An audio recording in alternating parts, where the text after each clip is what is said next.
더 주님의 교회 어린이 예배 온 여러분들을 환영합니다. 먼저 오늘 말씀을 미리 찾아두고요. 예배를 위해서 기도로 준비해 보아요.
자, 이제 함께 찬양을 올려드리겠습니다.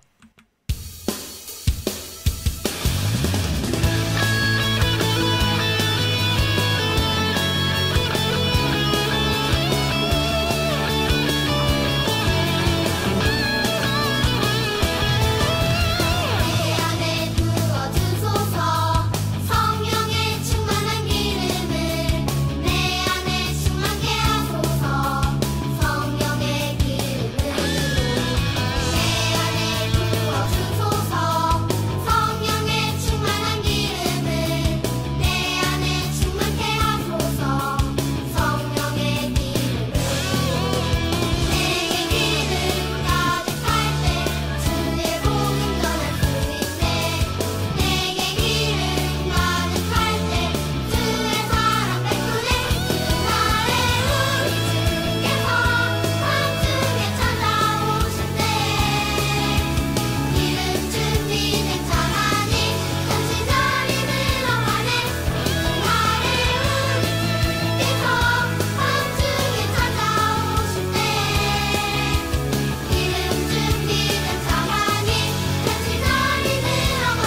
생각하시네. 날 사랑하네. 놀라워라. 주님 어찌 날 생각하시는지, 들으시는지 내 기도. 주님 진실로 날 생각하시네. 날 사랑하네. 날 사랑하네. 놀라워라. 나는 주의 친구. 나는 주의 친구. 주님 나 친구로 부르셨네. 나는 주의 친구.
한번 처음부터 고백합시다. 나는 하나님을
고백하겠습니다.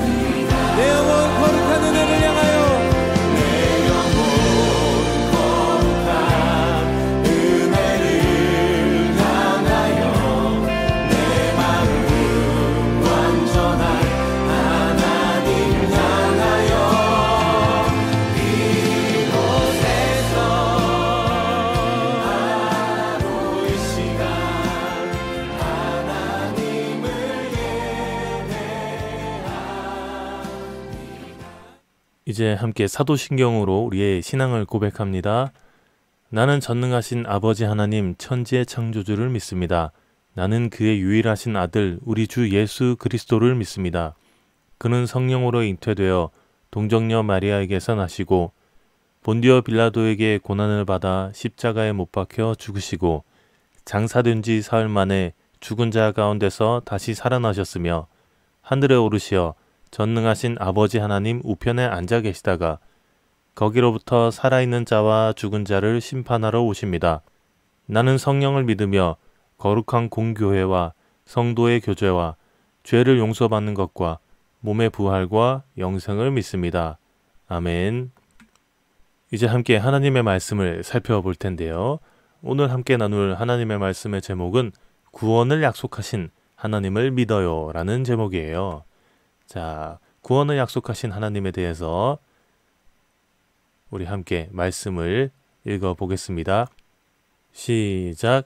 이제 내가 너를 바로에게 보내어 너에게 내 백성 이스라엘 자손을 애굽에서 인도하여 내게 하리라. 출애굽기 3장 10절 말씀. 아멘. 자, 한 번 더 읽어볼게요. 시작. 이제 내가 너를 바로에게 보내어 너에게 내 백성 이스라엘 자손을 애굽에서 인도하여 내게 하리라. 출애굽기 3장 10절 말씀.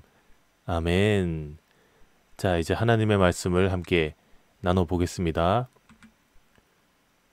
여러분 혹시 이런 물건을 본 적이 있을까요? 이게 무엇이고 어떻게 쓰는 걸까요? 이거는 왜 있는 걸까요? 자, 이거는 펌프라고 해요. 옛날에는 수도꼭지가 없었고 이런 펌프로 땅속에 있는 지하수를 끌어다 썼거든요. 옛날에 펌프를 사용해서 이렇게 땅에서 물을 끌어다 썼는데 물을 끌어다 쓰려면 손잡이를 위아래로 계속 움직여야 돼요. 그런데 펌프질만 열심히 한다고 해서 물이 나오지는 않아요. 자, 그러면 어떻게 해야 되냐? 물이 나오게 하려면 꼭 반드시 필요한 것이 있습니다. 그것이 바로 마중물이라는 거예요. 마중물. 펌프질을 하기 전에 한 바가지의 물을 펌프에 부어야 했어요. 그래서 이걸 마중물이라고 불렀어요. 이 물을 부은 다음에 손잡이를 위아래로 왔다 갔다 해야 물이 나오기 시작했어요. 참 신기하지 않나요? 보잘것없이 보이는 물 한 바가지가 지하에서 물을 끌어올리는데 굉장히 중요한 역할을 하고 있다니까 말이죠. 자, 오늘 말씀은 마중물처럼 아주 중요한 역할을 하게 된 사람의 이야기인데요. 그 사람이 과연 누구이고 어떤 일을 했을지, 어떤 역할을 했을지 함께 말씀을 나눠보겠습니다. 아브라함 때의 일이에요. 하나님께서는 아브라함에게 하늘의 별처럼 많은 자손을 주시겠다고 말씀하셨어요. 그리고 이렇게 말씀하셨죠. 너의 자손이 다른 나라에서 나그네 살이를 하다가 마침내 종이 되어서 400년 동안 괴로움을 받을 것이다. 그리고 하나님께서는 약속의 말씀도 함께 주셨어요. 반드시 그들을 그곳에서 인도해내서 가나안 땅으로 인도하겠다라고 말이에요. 하나님께서 아브라함에게 주신 약속의 말씀은 아브라함의 아들 이삭, 이삭의 아들 야곱, 야곱의 아들 요셉에게까지 이어졌어요. 그리고 이 요셉이 애굽에, 그러니까 이집트의 총리일 때 애굽으로 건너와서 살게 되었어요. 그리고 요셉이 죽은 후에 400년이 흘렀어요. 처음에 애굽에 왔을 때 70명 정도였던 야곱의 자손들은 그 수가 점점 많아지고 늘어나서 큰 민족, 그러니까 이스라엘을 이루었어요. 자, 그런데 400년이나 흘렀으니까 요셉이 애굽에서 한 착한 일들, 좋은 일들, 아주 놀라운 업적을 모르는 사람들이 생겨났고요. 새로운 왕이, 새로운 바로가 애굽을 다스리게 되었어요. 바로는 이스라엘 자손의 수가 점점 늘어나는 것이 몹시 못마땅했어요. 왜냐하면 사람들의 수가 많아진 다음에 이스라엘 사람들이 애굽을 차지할까봐 걱정이 되었기 때문이에요. 그래서 바로는 이스라엘 사람들에게 애굽의 곡식을 저장할 아주 큰 성을 짓도록 했어요. 그 일은 아주 힘들고 고된 일이었죠. 그럼에도 불구하고 이스라엘 사람들은 점점 많아졌어요. 그러자 바로는 히브리인의 갓 태어난 남자아이는 모두 강물에 던져버려라. 그리고 여자아이들만 살려두어라. 라는 끔찍한 명령을 내렸어요. 히브리인이란 건너온 사람들이라는 뜻으로 아브라함의 자손인 이스라엘 사람들을 말하는 표현이에요. 그리고 이때 한 아이가 태어났어요. 그의 어머니는 아이를 살리기 위해서 태어난 지 석 달밖에 안 된 아이를 갈대 상자에 담았어요. 그리고 나일강 갈대밭 사이에 두었지요. 그 상자는 바로의 딸인 공주에게 발견되었고요. 그는 그 아이를 양자로 삼아서 모세라고 이름을 붙였어요. 애굽의 왕자로 자란 모세는 장성한 어른이 되었어요. 그러던 어느 날 모세는 자신과 같은 민족인 히브리 사람이 애굽 사람에게 얻어맞는 것을 보았어요. 그래서 그는 히브리 사람을 구하려다가 그만 애굽 사람을 죽여버렸어요. 그런 바람에 애굽을 떠나서 미디안 광야로 도망쳐야 됐지요. 40년 동안 애굽의 왕자로 살다가 하루아침에 도망자 신세가 되어버렸어요. 그 이후에 모세는 광야에서 양치는 목자로서 아주 평범하게 살았어요. 무려 40년 동안이나요. 40년이에요. 하지만 하나님께서는 모세를 잊지 않고 기억하고 계셨대요. 그러던 어느 날 모세는 양떼를 치러 호렙산으로 향했어요. 그런데 저 멀리에서 불이 붙어 있는데 타지 않는 나무 한 그루가 보였어요. 모세는 무슨 일인지 궁금해서 그 나무로 다가갔어요. 그때 떨기나무 한가운데서 음성이 들렸어요. 모세야, 이리로 가까이 오지 말거라. 네가 서 있는 이곳은 아주 거룩한 땅이다. 너는 신발을 벗거라. 이어서 그 목소리는 자신이 누구인지 모세에게 말했어요. 나는 너의 조상 아브라함, 이삭, 야곱의 하나님이다. 이렇게요. 내가 하나님을 뵙고 있다니. 두려워진 모세는 자신의 얼굴을 가렸어요. 하나님께서는 모세에게 말씀하셨어요. 애굽에 있는 이스라엘 백성이 고통을 받고 있고 그들이 부르짖는 소리를 하나님께서 다 들으셨고 다 알고 있다고 말이에요. 하나님께서는 이스라엘 백성을 이끌어서 가나안 땅으로 인도할 것이라고 말씀하셨어요. 오래전에 아브라함, 이삭, 야곱에게 하신 약속을 다 기억하고 계셨던 거죠. 아브라함의 자손을 하늘의 별처럼 많아지게 해주시겠다던 그 약속이 400년 후에 그들을 애굽에서 인도해내겠다고 하신 약속으로 이어졌고요. 이것을 다 기억하고 계셨어요.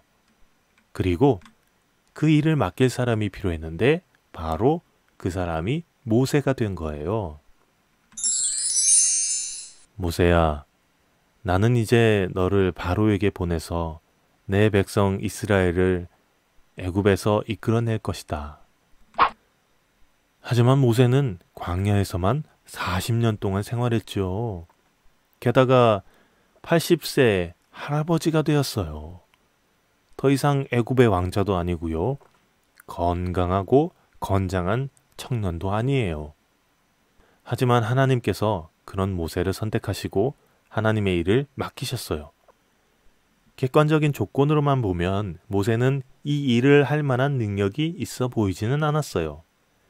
그럼에도 하나님께서는 모세를 부르시고 이스라엘 백성을 구원하겠다는 약속의 마중물로 이 모세를 선택하셨어요. 그렇지만 여전히 모세는 하나님께서 맡기신 일을 해낼 자신이 없었어요. 애굽으로 내려가라는 하나님의 말씀에 그가 머뭇머뭇거리고 주저주저하니까 하나님께서는 모세에게 한 가지 약속을 하셨어요. 내가 반드시 너와 함께 있을 것이다. 걱정 말거라. 하나님의 약속을 받은 모세는 결국 애굽으로 돌아가서 하나님의 놀라운 구원의 약속을 이루는 마중물로 쓰임을 받게 되었습니다. 여러분, 도망자로 살면서 양을 치던 모세를 부르신 하나님께서는 지금도 하나님의 일을 맡기실 사람을 찾고 계세요. 어린이든 젊은이든 왕자든 목자이든 상관없어요. 어른들이 보기에 우리 친구들은 작고 약해 보이지만 그리고 부족해 보이지만 하나님께서는 그런 것과 상관없이 하나님 일에 사용할 마중물 같은 존재로 여러분들을 부르고 계신답니다. 나는 너무 힘이 없어. 나는 너무 어려. 나는 너무 용기가 없는걸. 혹시 이런 이유로 하나님의 부르심에 주저하거나 망설이고 있다면 꼭 이거 하나 기억하시기 바래요. 하나님께서는 여러분에게도 이렇게 약속하신다고요.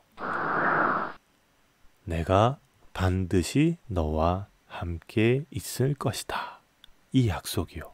이 말씀을 기억하면서 하나님께 마중물처럼 귀하게 쓰임받는 친구들이 되기를 바라고 축복합니다.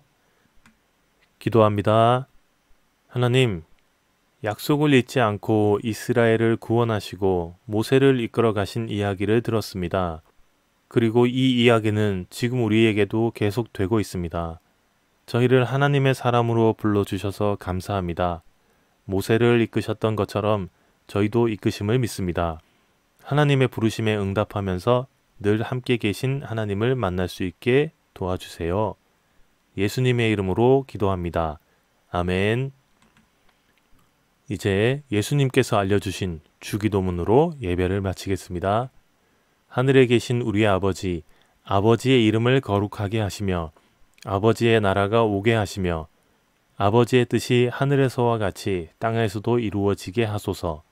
오늘 우리에게 일용할 양식을 주시고 우리가 우리에게 잘못한 사람을 용서하여 준 것 같이 우리 죄를 용서하여 주시고 우리를 시험에 빠지지 않게 하시고 악에서 구하소서. 나라와 권능과 영광이 영원히 아버지의 것입니다. 아멘. 이번 주에 어린이날이 있죠. 자, 우리 친구들 굉장히 기쁘고 설렐 텐데 여러분들의 날입니다. 부모님과 함께 행복한 시간 보내시고요. 주님 안에서 평안을 누리는 또 한 주 되시기를 바랍니다. 건강하게 다음 주에 만나요. 안녕.